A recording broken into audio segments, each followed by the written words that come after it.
So hi and welcome everyone to Storykit Talks, which is the name we're playing around with right now. This is the second episode of this, and me and Heidi, who is the marketing coordinator at Storykit, are really excited about this because we think it's really a lot of fun and a lot of value for us and for the people who are with us. And talking about with me today, I have my very assistant CEO, Peder Bonnier. And I think I mentioned starting a podcast with him for the first time 7 years ago, which must have been like a month after I started in this company. And finally, he has agreed to be on this. And we are going to talk about social, how it's changed the world, and especially how it has changed the marketer's role, which he knows a lot about. Well, let's start out. We need to know a bit more about you and your background. So please tell us. I know you started out as a marketer, right? Yes. I started out as a economist, kind of a statistical economist by training, and then I left university and felt like I didn't really know anything more than how to run regressions in Stata 7, and so I wanted to learn something about real life, and that led me to marketing and sales. So I started at Unilever almost 20 years ago, which feels really weird saying it like that. And then to simplify, I spent maybe the first half of my career I usually say I spent the first half of my career on the buy side of the media equation, so buying advertising of different sorts. And then I spent the second half of my career on the sell side of the media equation, meaning selling advertising of different sorts, until 2018, when we started working with this company, which is a software company, and really is on neither side of the advertising equation for the first time in my career. So that's very, very, very, very briefly where I've been. When you started out at Unilever, how did you perceive the marketer's role back then? Yeah, so I mean, I guess this is I guess this is what we're going to talk about today. I mean, yeah. I think the way I describe this transition is that marketing then, and to a significant degree still, I mean, and I guess that's part of the problem as well, that this change is taking way too long for way too many companies. But I think marketing then was I usually call it was a highly proactive practice. So we would know very long in advance what type of communication we were going to have. And that would be planned around a set of very proactively planned kind of campaigns. And with campaign, I mean that they were predetermined in time. So you would know that between week X and week Y, there would be a campaign, and that would center around a product feature or a brand messaging or be very tactical or something like that, but and we would have that plan laying out maybe 12 to 18 months in advance. So I would know at this point, and you will shiver when you hear this. So I would know at this point what the calendar would look like more or less until the fall of 23, which obviously then is very different from what I know today about the marketing that you're doing every day. So it was a kind of a highly proactive practice. It was campaign driven. These campaigns we would do for the brands that I was working on, and that surely is different today. We would do maybe 3-4 campaigns a year. And remember, this was in 2003. Mm-hmm. So all of these campaigns, if you were a significant brand that the company was investing in, would be centered around a linear TV ad campaign. So there was a linear TV purchase in all the commercial channels in the Nordics, where we would have a kind of a predetermined target reach and frequency, and the whole kind of messaging would be centered around the creative work that we did or received from an international office into that specific campaign. And out of that, then we would create, or there would be already created, or we would create a significant number of derivatives, either for outdoor or print, or what I was working on mostly was banner ads, so display advertising,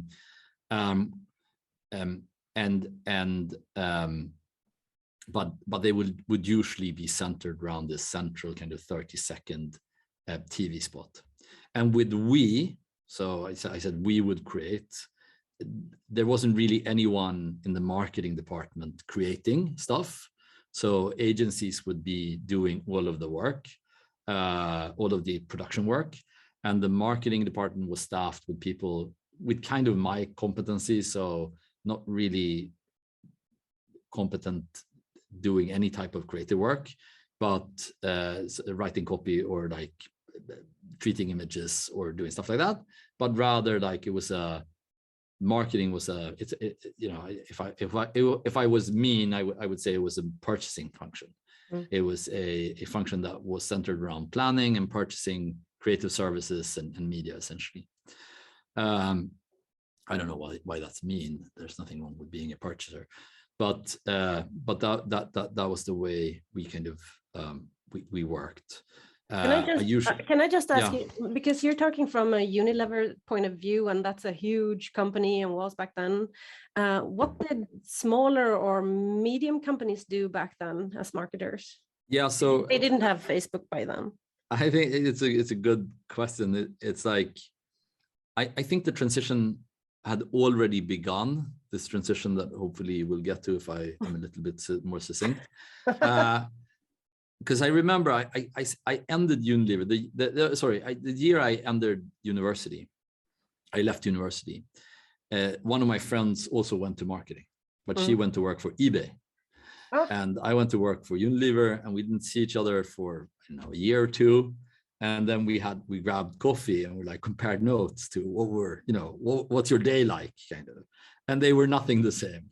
Right. So I think there were companies that were kind of digital first or not centered around these kind of legacy media distribution that still worked in a way more kind of reactive, iterative kind of way, where production then becomes widely more important. We'll get to this. But I think most companies, were centered around these like pretty significant media buys. And if you look at B2B, it was similar, right? So it wasn't linear TV then; it was the huge trade fair in Frankfurt, or you would do like a 4 major issues of a custom publishing magazine that you would send out to your customers. Like it was all centered around these pretty expensive or extremely expensive distribution systems, where the distribution was wildly more expensive than the creative production, and that's why the system worked the way it did. So back to Unilever, we couldn't really even. I mean, I remember I was going to produce I don't know the word for this in English, but I always give this example. In Swedish, it's called a hyllevippa. Do you know what a hyllevippa is in English? Do you know what a hyllevippa is? I think it's probably some kind of a price tag on the no. Yeah, but it's not a coupon. It's just like a thing that comes out of the shelf at the retail store, saying like new scent for the like detergent, or like new formulation. Formulation is maybe not an English word either. Okay, whatever. But I couldn't even produce one of those, right? We didn't have people who could actually like make a hyllevippa. You called the agency, you asked them to produce it. So we really had no in-house production, and this all meant that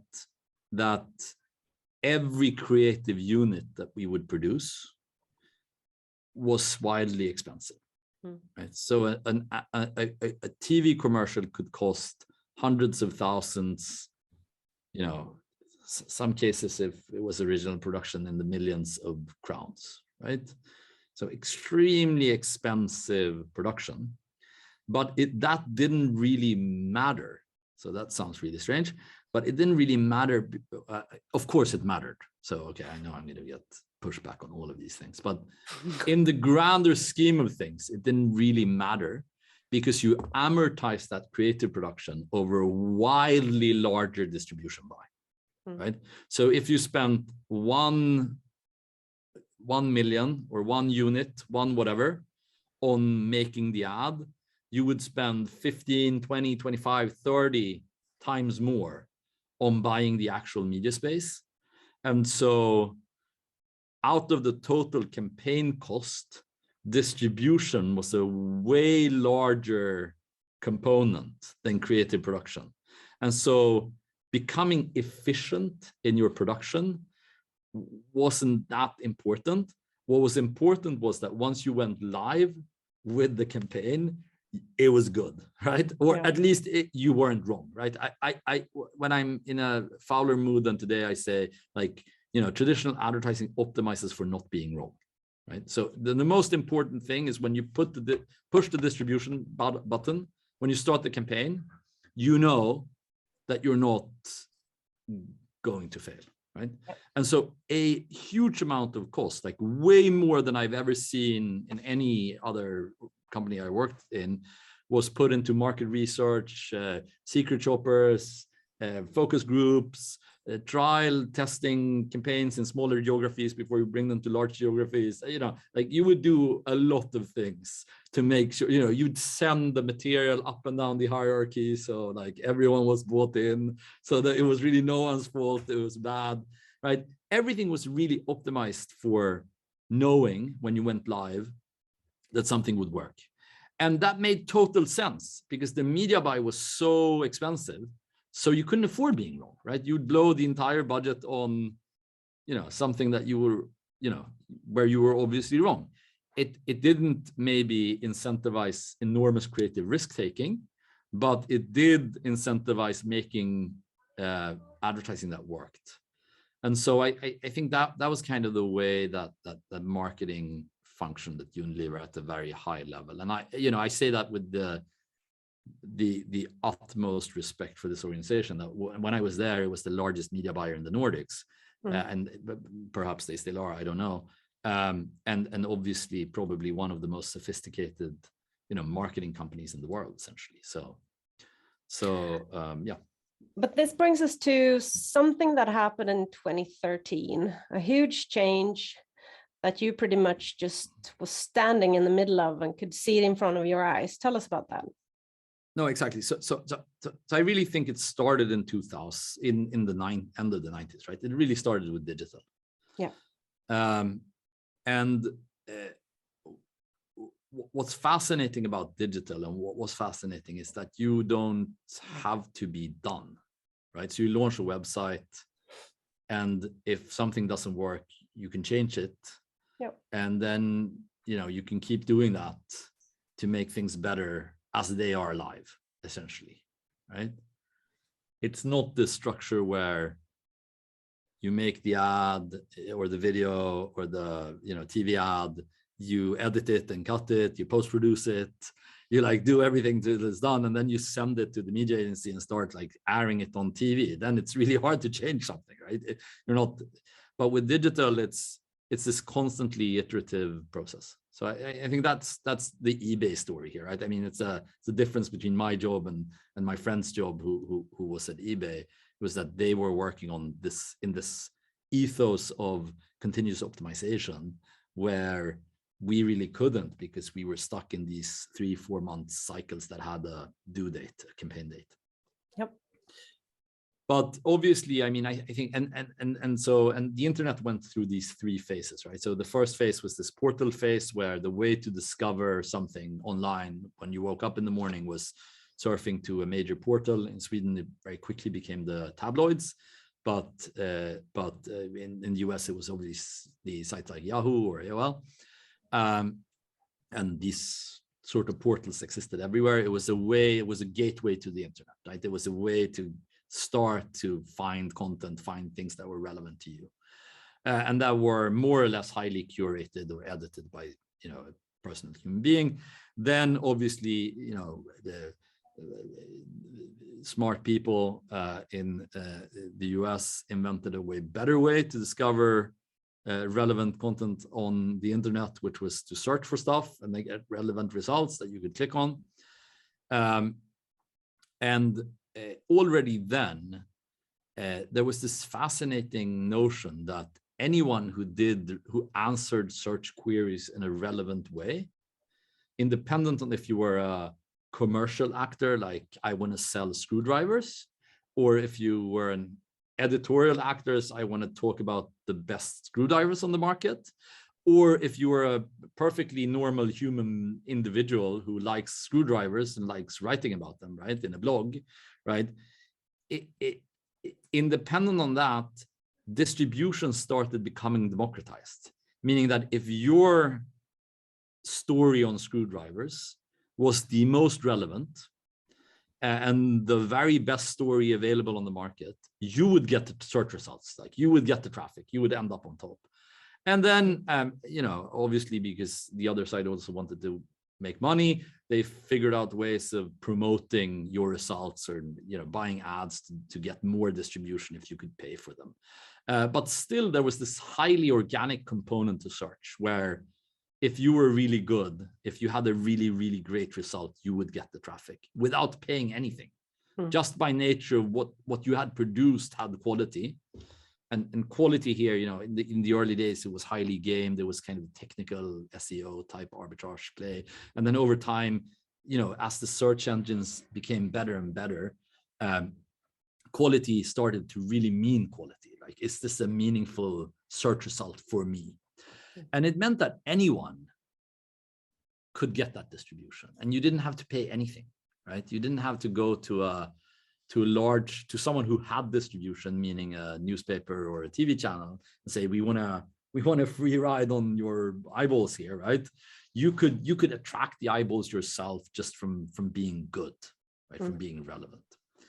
And so I was working in the early kind of 2010s at a large magazine site network in Sweden doing interest publishing, which obviously was incredibly well suited for search, because for most of these queries, we had decades and decades of great content that would answer those, right? So just by being good at surfacing that and figuring out ways to surfacing it well, we could really get a large part of that traffic. And then in 2012, and that meant that we also had essentially every Swedish browser, more or less, on one of our sites every month. So most of the Swedish internet traffic kind of passed through our network at some point over 30 days. I exaggerate, but just slightly, right? And then it meant so we had a really good view of what does Swedish internet traffic look like. And very quickly in 2012, we started to see that change. And we had seen changed over time, like when the new browser became popular, you started seeing the share of that browser kind of increasing. And, you know, if some new device went on sale, it was very clear that we got more traffic from those devices and stuff. But we started seeing shifts that I had never previously seen. And the major impetus for that was social and mobile, right? So today that sounds fully non-controversial, but I think we went mobile from, you know, it's low single digits to 65-70% in a matter of 8 months or so. Yeah. And so iPhones had been around for a number of years. So it wasn't really the release of mobile browsers. It was then Facebook had decided to start surfacing content more prominently in their newsfeed. It was first the release of the newsfeed, meaning that you got this curated stream of content from stuff that you follow. And then it was the idea that newsfeed got populated by a wider set of content than just your friends. And so this changed, this kind of democratized content distribution once again, because now not only did you have to do this pretty arduous time requiring task of creating really great answers to searched for questions, because that market by then had matured and there was high competition on, you know, great phrases. And if you looked at a if you looked at a significant Swedish search query, usually at the time we used kladdkaka. It's like a chocolate fudge cake, which was the most searched for word on Swedish food internet at the time, and probably still is. It was like a highly competitive term where people had bought out all the domains. There was kladdkaka.nu, kladdkaka.se, kladdkaka.com, like all the domains were bought out. There were thousands and thousands and thousands of highly optimized recipes online that kind of tried to get that traffic. So search was still democratized, but very competitive. Social was like a wide open playing field, right? Anyone could win, right? Anyone who did really great storytelling could win. And so we when we started Kit, which was the company that was the impetus for the company that we now sit and talk within, that was very much the impetus, right? So when distribution is no longer a gatekeeper, right, the best story will win, independent on who posts that story, independent on their following count or their brand or their whatever, right? What's great, like what are the opportunities within that kind of distribution system? And then obviously over time that market also matured, competition also increased, and the social platforms discovered that we can actually get paid to distribute not so great or not content that maybe wouldn't have made it organically, but with the big difference that the cost for distributing your content in social would be highly correlated to the quality of that content, meaning that if the content was easy to distribute, it would cost very little to reach a large number of people. Whereas if it was terrible content that no one really wanted in their feed, like it would cost a lot to put it out there, right? So the algorithm of trying to figure out what are people really wanting to consume from within their feed also affected the distribution costs. So these became kind of a reinforcing system of needing to produce better content and allowing for anyone really to do that. Okay, that was a way longer answer than you wanted, I guess, but anyway. No, but I mean, what does this mean for content production? Yeah, so apart from needing to do the right content here to really know, I mean, we're back when it comes to target group, we're back to really knowing your target groups. But when it comes to production, what changed?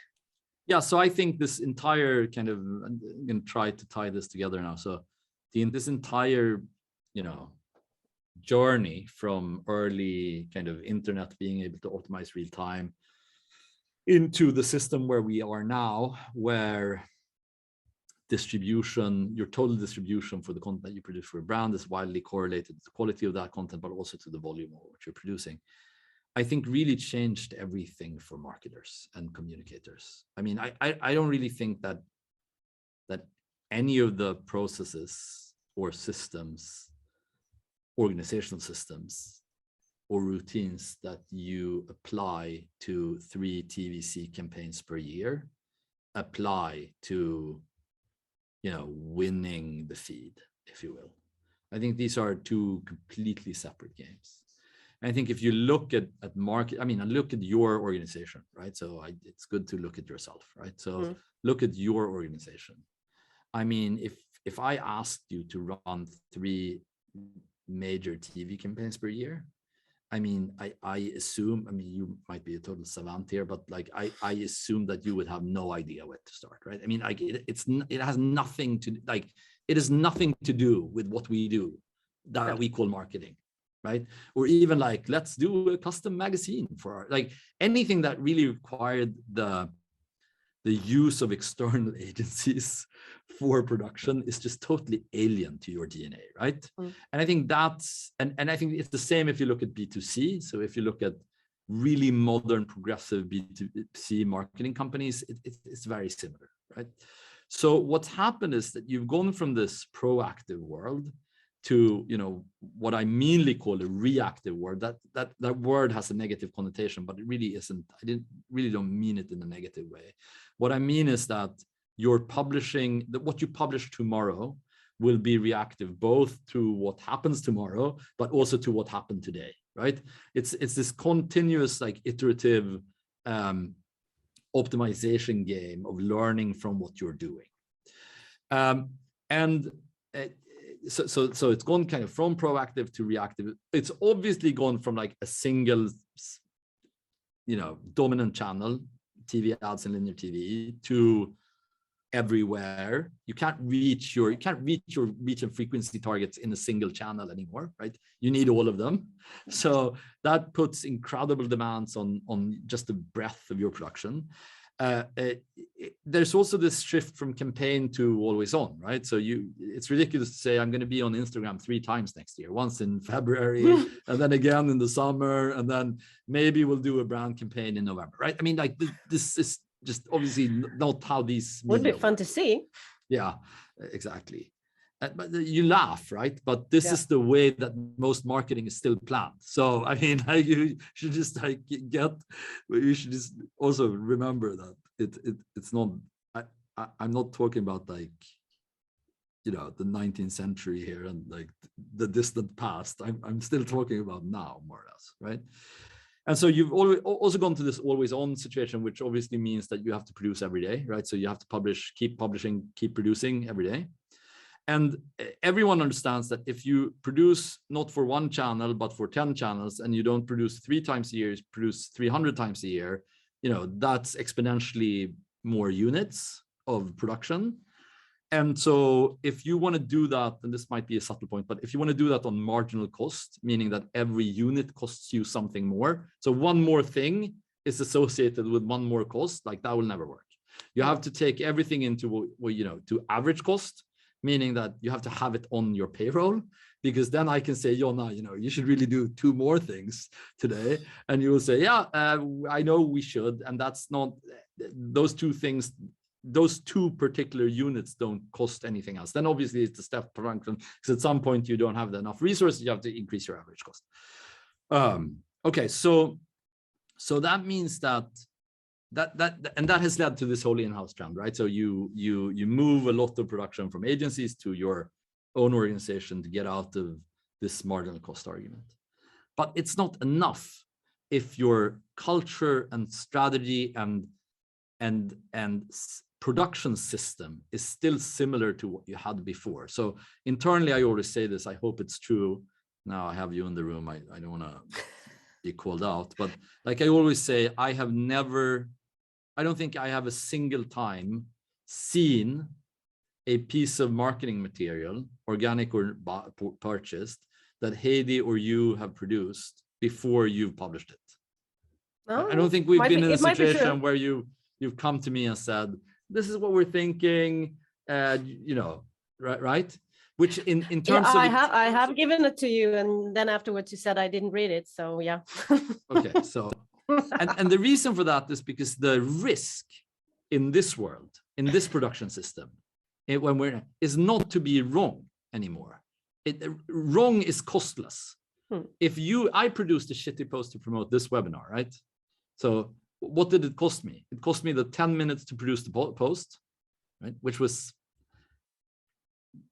afterwards, maybe I could have spent better, but it's not that, my time is not that costly. So that's fine. And apart from that, nothing else, right? I mean, I posted it to LinkedIn. It went to died in the graveyard where LinkedIn posts that don't get liked go to die, right? Where billions and billions of LinkedIn posts that haven't been like worth reading go to die before. And nothing else. Actually, also one important thing there is that being wrong in social is actually important, because then you learn. So the next time you'll write a better post, perhaps. Exactly. So, but it's not associated with risk. No. Being wrong is not associated with risk. It's associated with chance. It's associated with opportunity, exactly. And the thing that's associated with risk is not publishing enough, right? So I say this, and I often get like this is somewhere where especially the traditional agency system really disagrees with me, like wildly disagrees with me, when I say that volume is in itself incredibly important in this world. Like that goes for SEO too. I mean, I would go as far as arguing, though now I'm on thin ice, right, that volume is more important than the individual quality of every individual item, right? Like for SEO, I think this is fairly clear, like 100 mediocre articles on the same subject linked together will probably overperform one single the thing to rule them all article that you spent years writing, right? Yeah. So I'm not saying that people should do bad or poor quality marketing. Like that would be stupid, right? I don't think anyone should be purposefully stupid. Good is always better than bad, but volume in itself has value. And when you're stuck in a system where every unit has to be revised or looked at, people spend millions of crowns on strategy and like strategizing and drawing up plans, and no one really spends any time figuring out how should we actually get this shit out in a huge amount of volume over a consistent period of time being months and months and years, right? Yeah. I think that's really just a waste of money, right? I mean, this is just like strategizing to feel good. And because it's fun, it's like fun to figure out a strategy. It's not that fun to say, okay, so today I'm going to produce another 4 blog posts, right? Another 50 Facebook posts, right? That's not, some of us I don't know. I don't know. I don't know if it's as cool or attractive, right? But it's certainly more valuable. And I still think there's huge arbitrage in this. Like I think most marketing communication departments globally essentially have not, that was mean. So I mean, a lot of marketing communication departments out there would have enormous return on thinking very carefully around how do we produce a scalable content production system. Really independent on what the content is for that particular agency. Okay, so now that was again, maybe I got too excited. So I love it. Did not answer. I was actually going to give you a little break, or maybe the opposite. Do we have any questions, Sadie? I see one in the chat. It's from Arto. Yeah. Is it a more accepted part of a digital marketer's day today now that you can change it afterwards? I mean, it should be, but I don't know that it always is. So, but it should be. And what the organizations should be thinking about is how do we make that individual maybe not take more risk, but feel empowered and have the necessary tools and structures around her or him to make individual independent decisions every day, right? So in our case, this is Heidi, right? Or you, but let's take Heidi because Heidi is the one who produces most of the content that we publish to social. I think our job as an organization is to give Heidi the framework for in which she feels like she can communicate, right? So what type of tonality are we using? What subjects do we talk about? What's our strategy here? What's our content calendar look like, right? And then let Heidi make all and as many independent decisions around every unit that she produces as is humanly possible, right? Because there are a ton of decisions that is made in producing a client case or a blog post or a LinkedIn post. There's a ton of decisions around which words do I use, which images do I choose, which tonality suits this target audience. So how do I, should this be an interview? Should it be a reportage? Should it be an explainer? Should it be a list? Like, there are a ton of editorial choices that are made. And what you want is for those editorial choices to be made as close to the actual production as possible. So provide the tools and the framework and then let this production system work. And this is what I mean by production system. This is a subtle but super important point. It's like, and production system, you could think it's about Storykit, right? It's about the software you need to be able to be efficient in these functions, like what social media publishing tool do you need, what CRM do you, and I actually think people spend way too much time thinking about that. You're certainly not going to be able to create the scalable content production system without a ton of great software, Storykit included. But that's not where most organizations miss their targets, right? Most organizations miss this in the organizational system, in the setup in the way they set this production system up. And I think that's really where the key to dramatically increasing the scale of your production lies. So what is so it's that? surprise. Sorry. What is that? So what does companies need to do? Yeah. So I think the first thing is I hate to call this culture. It's because culture feels like it's hard to change, and I actually don't think these things are so hard to change. But okay, let's call it culture then, in terms of being able to trust. So sorry. First of all, it's roles, right? You have to have someone internally who produces.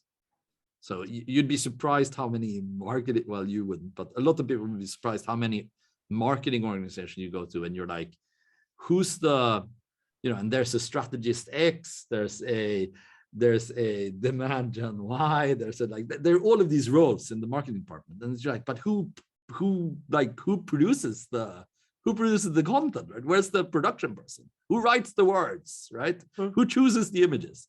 And there's no one, right? So first of all, that's like done by an agency or, it's not clear.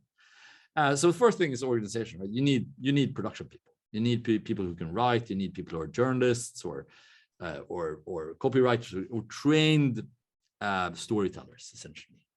And the second is culture. You need to entrust these people to run an editorial process, right? To figure out what's interesting to write about and to have, reasonable competency in making those stories reasonably interesting. So I think that's, and not like run things through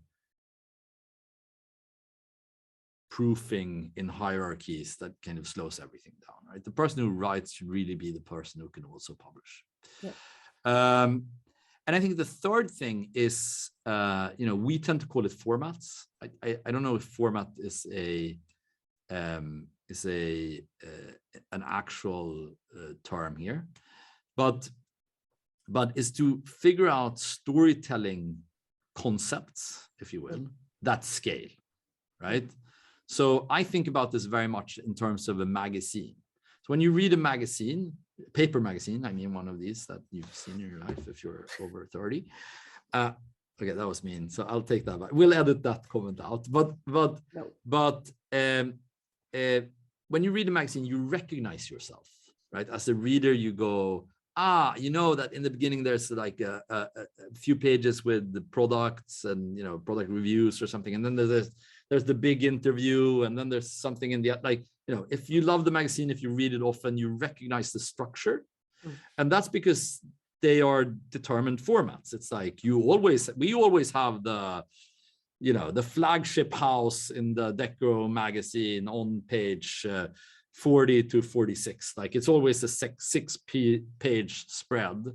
And this means that it's a scalable production system. The editor of that magazine can say, okay, let's do 30 of those, right? Keep them in the drawer and then put them together into some reasonable product over time, right?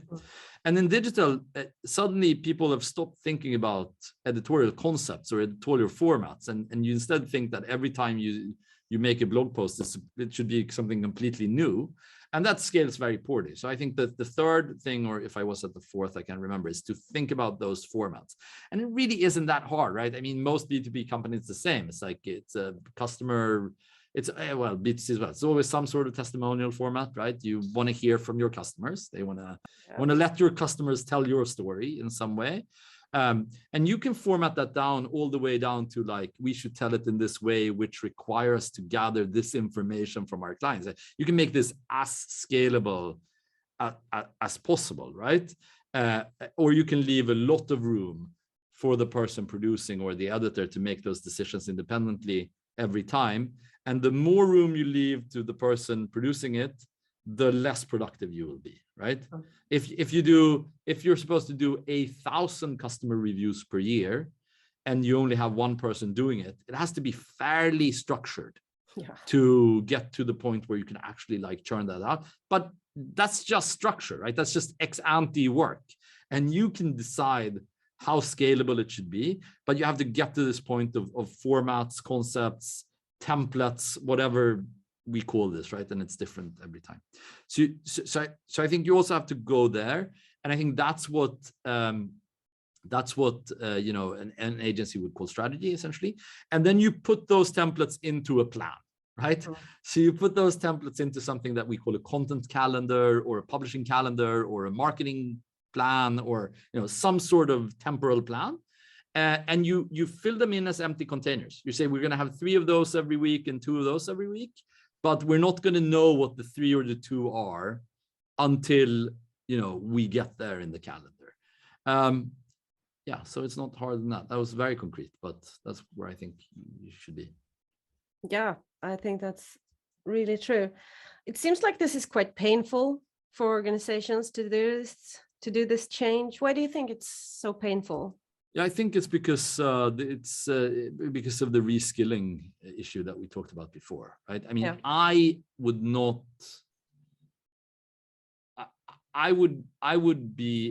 was a really well-suited marketing person in the early 2000s, right? Because I'm a great planner. I live in Gantt sheets. I love purchasing, right? I mean, I love doing research. I was a really well-suited marketing person for a marketing department in the early 2000s. I would be useless in a modern day marketing department because I don't write very well. I definitely don't edit well. I can't open Photoshop. Like, I don't know how to like edit imagery. I don't know how to take a quote, like how to pursue an interview. I don't ask the right question. Marketing has gone from being a planner job to being a producer job, and these skills are not particularly complementary. Like I'm an economist by training, right? Mm-hmm. I lived my entire university as in Stata 7. That's very different from you. I don't know if you opened Stata 7 in the journalist school, right? I mean, like, so I don't even know what it is. Exactly. So I think that this is why it's hard, because it takes a long time to reorganize, reskill, everything changes, right? The people, the skills, the roles, the structures, the routines, the culture, everything changes. And in those systems that are this wildly disruptive, then it just takes a lot of time. But I think also that we feel this, right? Because we are such a tactical solution to this problem, right? At some point, you just realize we won't ever be able to produce the amount of video that we need to produce without software. And so you buy Storykit because that's the best way of solving that problem, right? But you've come pretty far down that insight journey when you get there, right? So we tend to see the companies who've come the furthest, if you will, on this transformational journey, and it's just still the very like tip 10% of the iceberg. I think this is just a major trend, and give this 20 more years and we'll have no more Peters left in the marketing profession, essentially. As we need to start rounding up, I have always said that you're still a really good storyteller. I've just asked you like 4 questions and you just think, I love this.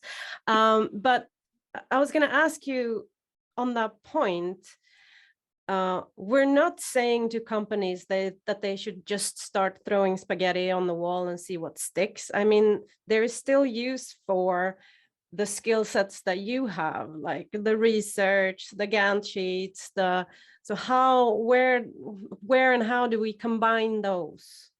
Yeah, I think that's true. But why I'm so why I push this so adamantly hard to the other direction is because that's not what most of these marketing departments are lacking, right? So you're not afraid of everyone just starting to do whatever and see what happens? I don't think there's a huge risk for that, but no. I mean, yes, you're right in the sense that modern marketing, if you will, is this combination of the structure that you have in an editorial room which is very much what we're talking about now, right? Format it harshly or heavily, but don't fill the boxes, right? I mean, the boxes are just continuously filled, right? So the box here will be like the main interview, but the main interview can be 1,000 interviews, right? So, and the highly proactive practice of marketing, right? What is the story that we need to tell to sell our product, right? Which is essentially what we do, right? So if you go all the way to like let's just like throw spaghetti at the wall, you tend to be completely unstrategic, right? You might do audience winning stories, right? But they don't mean anything for your company or your brand.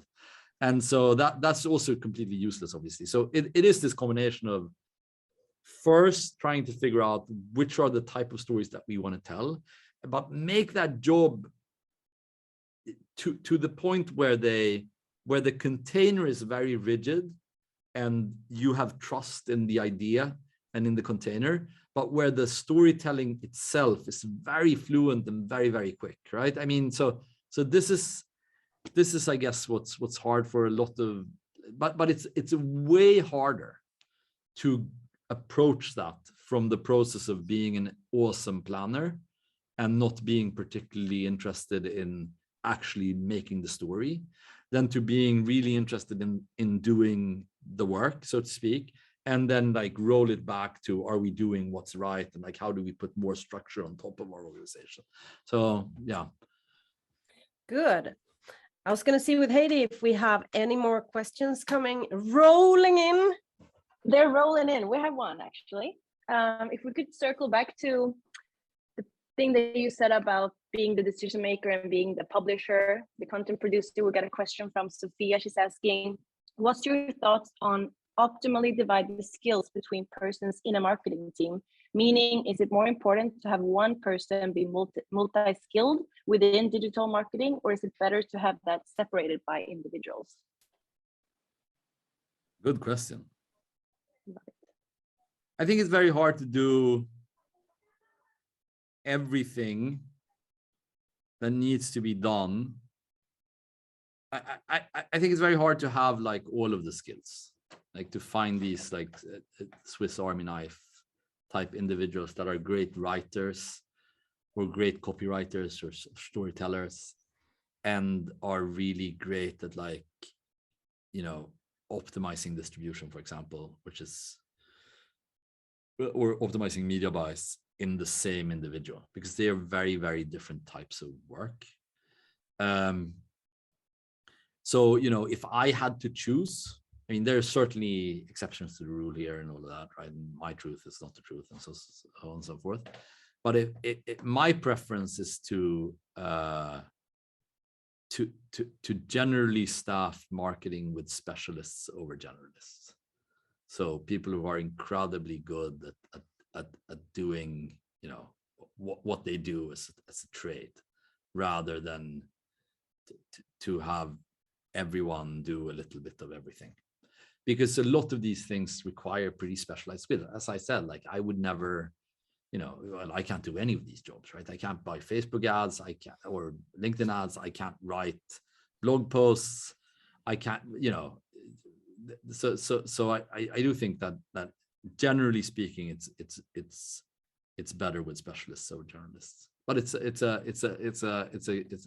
a case by case question. Isn't that also a timing case? I mean, coming from a startup that has grown quite exponentially the last couple of years, there was a time where I had the time and skill sets to do most of the work, but that has passed. Yeah, like there's a business reality to adhere to. So I, you know, but I guess the question is more like, okay, so subject to budget, right? One budget. Would you rather have 5 generalists than 5 specialists, right? Yeah. I would rather have 5 specialists. Yeah. But I like that point, and it's been made in a podcast that I know both you and I have listened to. It's like a way to scale. I think a really pragmatic, great way to scale is to scale with specialization. So first, in our case, Jonna does everything, right? Writes the post, distributes the post, buys the Facebook ad, and so on and so forth. And then you're like, but this part of this, it requires a lot of time. It's like a full-time job, just this thing. And also, I'm not doing it incredibly well, right? There are people in the market who can do this much better than I can. So we should hire for that. Once you get to that point, right, it's usually a good indicator of, there's time to bring someone in. Yeah. And that's so you scale with specialists, essentially. You scale with specialization. Roles tend to go narrower and narrower, right? In the sense that you need people who know how to do one particular thing much better. This feels like a totally different podcast, by the way. So we can certainly do that as well. That's the fun thing with questions. Yeah. Well, anyways, this has been so much fun. I've heard you talk about this a couple of times before, but I never this extensively, which I loved. And I hope you all that were here did enjoy this too and got some value out of it. We are loving this format, so we're going to continue doing it. So keep your eyes open, and we will have another Story Talks live for you coming up soon. And let's see who our guest will be then. But until then, thank you, Peder, and thank you all of you that have been here. See you next time.